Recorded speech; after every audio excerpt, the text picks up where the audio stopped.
Good morning. Glad you could join us. One of the most important subjects we cover here is transportation. And when big issues come up, like the future of the Green Line Extension to Medford, we appreciate that our guest this morning, State Secretary of Transportation Stephanie Pollack, is willing to juggle her schedule to come over and answer some questions about this important situation. Secretary, welcome. Thanks for having me, John. Good to have you here. I got your permission to call you Stephanie last time, right? Absolutely. All right, I'm going to go with that. It's a little easier to say. Works for me. Fewer syllables. Actually, no, it's the same, but let's not waste time on that. Anyway, Stephanie, on Monday, after the Mass DOT board voted to go ahead with a scaled-down version of the Green Line Extension, you said the lingering risks include, quote, we don't have enough revenue to pay for the entire project, that we don't have the management capacity, and that the risk of diverting the attention of the MBTA from its first priority, end quote.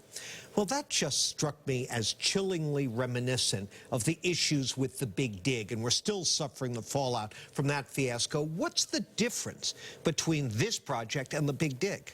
I think there is a difference because I think we're going into this project now very aware that we have to organize it so those things don't happen. No, lowballing the cost estimates. One of the reasons that I'm not yet focused on finding the last, few $1 million is because the federal government has a very strong process for reviewing cost estimates of transit projects, and until we submit it to that rigorous risk review, we don't really know what it costs. We think it's $2.3 billion, but we're not going to lock in on that until we've done the review.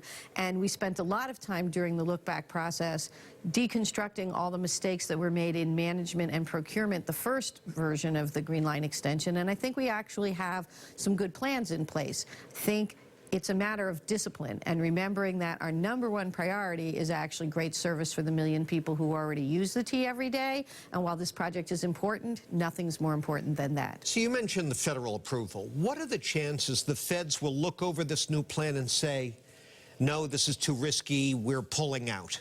I think from a risky perspective, they'll probably be fine. I think we did a good job of redesigning the project so it captures the benefits that the federal government is paying for. But they'll also be looking at, did we get the cost right, and does the T have the management capacity to deliver the project? Well, now that's an interesting point because the board is demanding that the state use a management method called design build. That, as I understand it, it commits the builder to a maximum cost. If they don't bring it in at that amount, they're on the hook. Who are we going to get to take on this kind of multi-million-dollar risk? Is Bechtel in the mix? We are probably going to see consortia of big companies. That tends to be who goes after billion-dollar-plus design build. But the way it actually works is that, and we've never done this in Massachusetts, but it's been done around the country successfully, is when you put the package out, we are going to say we will not pay more than X, and we will actually just not take bids. At that point, if no one bids the price that we are willing to pay, the project's over. That's it. That is it, which is very different than they come in, they tell you they can build it for that amount, but then it, creeps and creeps and creeps up. I got to take a break here, but I wish I had a buck for every person who's come up to me in recent months and said, wait a minute, it's an existing rail bed, this Green Line Extension. The track is there. There's no tunnels. We don't have to dig underneath the city of Boston.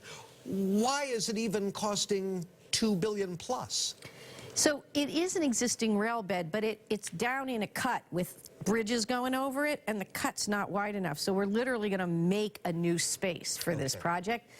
It sounds simple on paper. It's actually incredibly complicated. All right, we'll take that break and we'll continue our conversation with Massachusetts Secretary of Transportation Stephanie Pollack in a moment. Stay with us. Welcome back to our conversation with State Transportation Secretary Stephanie Pollack. And Stephanie, when the MBTA reform plan went through the legislature, one of the key components of it, and a very controversial component, was privatization. You were able to win some relief from the anti-privatization Pacheco law. What is the status of privatization of T contracts? So it's moving ahead. It turns out to be complicated because the T is so dysfunctional. And this is what I mean by it. We've gone out into the marketplace and we've said, Could you run our cash room for us? Could you maintain our automated fare collection? We've done what we call requests for information. Private industry comes back and says, well, you have to be able to tell us certain things about it, and then we can give you a price. Well, then the T doesn't know the things that the private sector wants. Can you give me a more specific example? So on the cash room handling, there's certain, reconciliation, and they want to know how controls are in place and how you know how much money is going in those fare boxes and how much is coming out and how much then goes transferred. The T doesn't actually have good processes in place. So you're not just privatizing a process to save money on labor. It turns out you're asking the private sector to invent the process for you and run a good process. So it's taking longer, but the commitment hasn't changed. It just means that we'll be seeing a lot more of those in year 2 than we saw in year 1. But we've got a lot of different feelers out, and there are clearly a lot of opportunity, not just to save money, but actually to run things better. You mentioned a couple of areas. Give me a couple more that you're looking at. So the warehouse that provides parts so that the bus maintenance garages can fix the buses. Both the part of it that delivers those parts out to the 9 bus garages is not run nearly as well as any private delivery service would be, as well as the warehouse itself. There's no just-in-time parts delivery. It closes at 2:30, and I know this is a shock. Our buses sometimes break after 2:30 in the afternoon. So a private, warehousing operation that has just-in-time and doesn't tie up cash in inventory.